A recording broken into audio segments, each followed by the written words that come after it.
स्वरूप का होना, युवा अवस्था का होना, असमय में, कम समय में और इतने बड़े पद की प्राप्ति हो जाना, या पिता ने इतनी संपत्ति कमाई है कि संतान को पता नहीं है और विवेक नहीं है सज्जनों, तो उस व्यक्ति का बिगड़ने का कारण ज्यादा होता है। और इन चारों में से अगर कोई एक है और तब भी विवेक नहीं है, तब भी बिगड़ने के चांस ज्यादा रहते हैं। लेकिन भगवान के पुत्रों के पास तो सब कुछ है महाराज। द्वारिकाधीश के पुत्र हैं, युवा अवस्था है, सुंदर स्वरूप है। आज उन्होंने संतों का, ब्राह्मणों का अपमान करना प्रारंभ कर दिया। भगवान ने रोकने का प्रयास किया, नहीं माने। एक दिन सप्तऋषि आए हैं, सांब नाम का जो पुत्र है उसको साड़ी पहना करके, श्रृंगार करके लेकर के गए ऋषियों के पास। पूछा, महाराज इस स्त्री के गर्भ से क्या होगा? दुर्वासा ऋषि ने देखा, कहा, अरे द्वारकाधीश के पुत्र होकर के संतों का अपमान करते हो, जब श्राप देता हो इसके उदर से लोहे का मूसल होगा, इसी से तुम्हारा वंश नष्ट हो जाएगा। जाकर के जैसे ही खोल करके देखा, गुरुदेव ने लोहे का मूसल प्राप्त हो गया। गुरुदेव ने उसको पिसवाया, पिसवा करके समुद्र में फेंक दिया। एक टुकड़ा बचा, उसे समुद्र में डाल दिया। जो चूरा समुद्र में बहा, उससे एल का नाम की घास प्रकट हो गई। समझते हो एल का कौन सी घास है? कुसा, डाल। जो टुकड़ा समुद्र में फेंका उसे मछली निकल गई। बहेलिए मछली पकड़ने के लिए जब आया, उसी मछली को पकड़ लिया, पेट को चीरा, क्योंकि महाराज समय को कोई नहीं टाल सकता। भरत लाल भाव वही प्रबल विलख कही मुनिनाथ, हानि लाभ जीवन मरण यश अपयश विधिहा। जैसे मछली को पकड़ करके पेट को चीरा, लोहे का टुकड़ा प्राप्त हो गया, उसे लेकर के बाण की नोक पे लगा लिया। एल का नाम की घास को पूरा यदुवंश आपस में उखाड़ करके एक दूसरे पे देने लगे। यद भगवान का वंश समाप्ति की ओर चला गया। केवल गर्भवती रानियां बची हैं महाराज, जिनके गर्भ में जो बच्चे थे। आज भगवान ने अर्जुन से कहा, लेकर के जाओ इन्हें, वृंदावन लेकर के चले जाओ। जब वृंदावन लेकर के जाने लगे, अर्जुन को गांडीव का अहंकार था। कोल भी लाए, बटे हुए बांसों से अर्जुन की पिटाई करी है और रानियों को छुड़ा करके ले गए। धीरे धीरे समय बढ़ता चला गया। इधर भगवान जंगल में अपने पैर पे पैर रख करके बैठे। भगवान के पैर में पद्म बना है। पद्म मृग की आंख जैसा प्रतीत होता है सज्जनों। आज बहेली ने जैसे ही पद्म को देखा, मृग की आंख समझ करके बाण मार दिया। बाण भगवान के पैर में जाकर के लगा है। बहेलिए को पता लगा, विलाप करने लगा। भगवान ने कहा, बहेलिए चिंता ना करो, ये तो कर्म का प्रारब्ध है। जो मैंने किया था वो मैंने भोग लिया। बोले कैसे? बोले जब मैं त्रेता में आयो तो तू बाली बन के आयो, मैंने छिप करके तेरो प्रणाम कियो, आज तेने बदलो में दियो। विचार कर लो महाराज, जब कर्म का प्रारब्ध तो परमात्मा को भी भोगना पड़ा महाराज, तो हम और आप कौन है? ये मत सोचिए कि हमने कोई अच्छा काम किया है या बुरा किया है। कोई देख, अच्छा किया है तो भी परमात्मा देख रहा है, बुरा किया है तो भी परमात्मा देख रहा है। जो पातक काया से होई, बिन भोगे छूटे नहीं सोई। जीव के शरीर से जो पाप बन जाएगा वो तो जीव को भोगना पड़ेगा।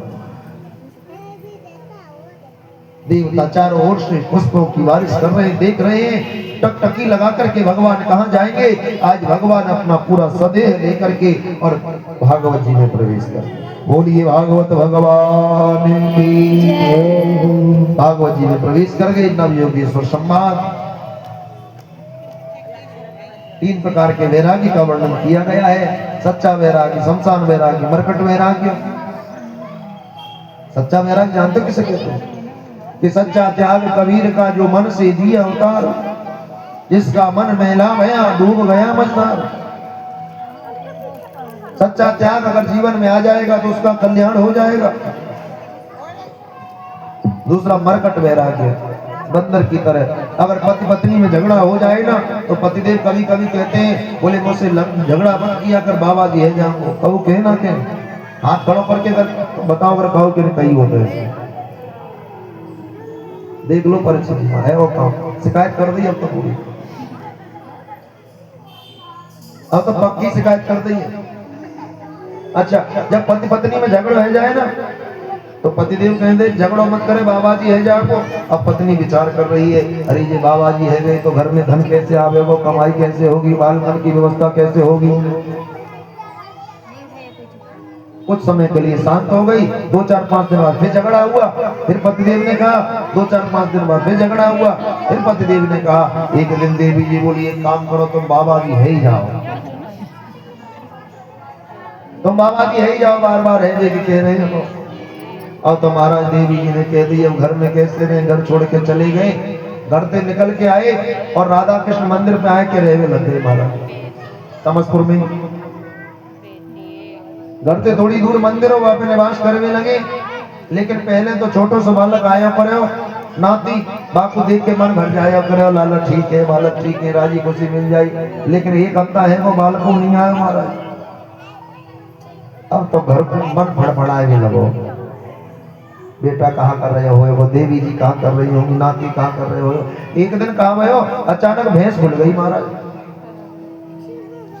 और भैंस खुली तो मंदिर की ओर आने लगी। जैसे ही मंदिर की ओर आई ना, अब भगत विचार कर रहे हो, देखो हमारी घरवाली ने आए भी की हिम्मत नहीं पड़ी है तो भैंस भेजी है, जाके भैंस की पूंछ पकड़ ली महाराज और एक थप्पड़ भैंस में दियो। अब आप ईमानदारी से बताइयो भैंस कहाँ जागी, अपने घर को जागी कि नहीं जागी। अब तो भैंस घर को जाए लगी।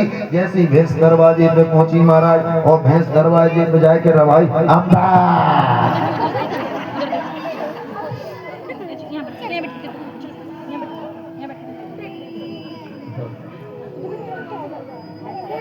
जैसे दरवाजे में भैंस रमाई, भैया निकल करके आई। आज पतिदेव हाथ जोड़ करके कहते देवी एक बात बता, जब कोई को बुलानो ही तो कहो बालक है भेज देती, भैंस का ही को भेजी थे जी। वो मरकट बैराग यानी बंदर की तरह आए और चलो गए। ये कोई शमशान बैराग, व्यक्ति मर गए, आगे आगे आरती चली जा रही है और पीछे पीछे गांव के लोग, बड़ा बढ़िया आदमी था, सबको जाना है। क्या लाए थे, क्या लेकर के जाएंगे, कुछ नहीं, सब बेकार है। शमशान में गए, अग्नि संस्कार भयो, और जैसे ही अग्नि संस्कार भयो ना महाराज एकदम से लौट के लगी। जब तक शमशान में रहे जब तक वैराग्य रहे और लौट के जाए लगे, वैराग्य खत्म है। ये शमशान वैराग्य होता है। तो सच्चा वैराग्य जिनके जीवन में जमा जाता है तो उसका कल्याण हो जाता है।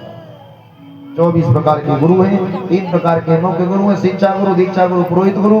शिक्षा गुरु जीवन में अनेक हो सकते हैं, दीक्षा गुरु जीवन में केवल एक होता है महाराज। और पुरोहित गुरु जो हमारे घर सत्यनारायण भगवान की कथा करे, कीर्तन करे, गृह प्रवेश करे, नामकरण करे, विवाह शादी करे, वो पुरोहित गुरु है।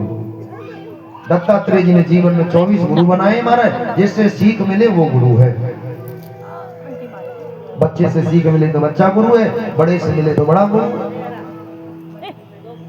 आचार्य सुखदेव जी कहते राजन परिचित, यहाँ से आगे 12 स्कंद में प्रवेश करेंगे।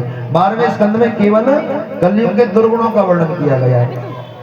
लेकिन महाराज दुर्गुणन पे हम क्या करेंगे, बुराई को हम क्या करें, हमें तो केवल अच्छाई की आवश्यकता है। तो केवल एक अच्छाई है। बोले अच्छाई क्या है, तो बाबा तुलसीदास जी महाराज कहते हैं चौपाई के माध्यम से, कलयुग केवल नाम